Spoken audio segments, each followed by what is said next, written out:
उपस्थित नहीं हुए हैं। पत्रम पुष्पम फलम तोयम यो मे भक्त्या प्रयच्छति। वो अनाथ नाथ दीनानाथ बिना किसी कारण के करुणा की वर्षा को बरसा करके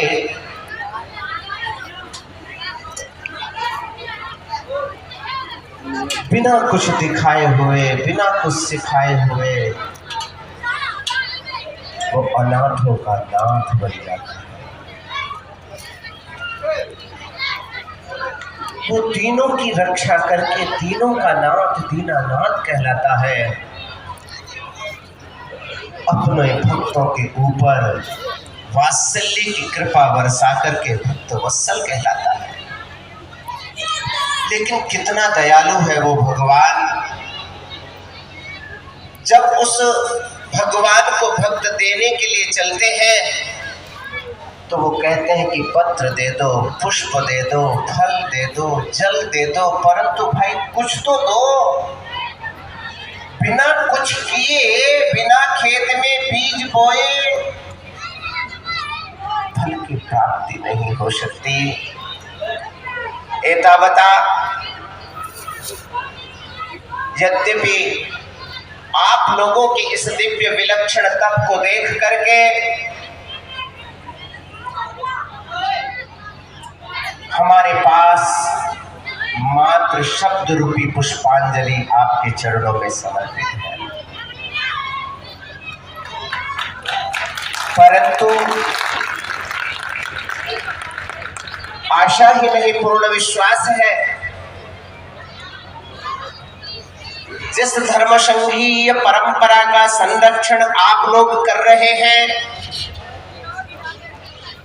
आप ही महानुभाव एक दिन समय आने पर इस देश की समृद्धि को बढ़ाने वाला कार्य कर सकेंगे। क्योंकि जहां पर मौन भाव नहीं हुआ करता, जहां पर मात्र श्रद्धा रूपी पुष्प चरणों में समर्पित किए जाते हैं, जहां पर विनम्रता का आदर किया जाता है, जहां सदाचार संपन्न होकर के सुचिता पूर्वक भगवान के मुख में आहुति प्रदान की जाती है, वो भगवान निश्चित रूप से हमारे उदर पूर्ति का साधन भी बनाया करते हैं। इसलिए यद्यपि हमारे पास कुछ है नहीं, जो पत्र पुष्प आपको समर्पित किया जा रहा है वो पत्र पुष्प आपके चरणों में समर्पित है। आप इस पत्र पुष्प को ग्रहण करके इस हनुमानगढ़ वासियों के ऊपर अपनी कृपा की दृष्टि और दृष्टि बरसाते हुए इनके ऊपर, इनके मन में ऐसा पवित्र सद्भाव बारंबार आता रहे। इस प्रकार की पवित्र कीर्ति जो 75 साल हनुमानगढ़ की पावनतम धरा पर हो गई, लेकिन कोई भारतीय संस्कृति के अनुकूल यज्ञ की परंपरा का संरक्षण जो यहाँ नहीं हो सका था, वो आप सबके संबल से, आप सबके प्यार और दुलार से ये यहाँ पर संभव हो सका है।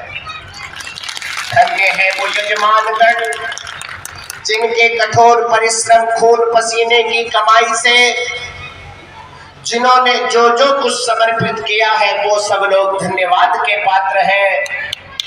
उनके लिए हमारे पास में शब्द नहीं है और हम नाम की चर्चा भी नहीं करना चाहते हैं, परंतु सज्जनों, काम की चर्चा पूरी दुनिया के अंदर हुआ करती है और उस राम के काम को करने वाले हनुमान हुआ करते हैं। इसलिए पूरी दुनिया में आज हनुमानगढ़ का नाम जगत व्याप्त हो चुका है।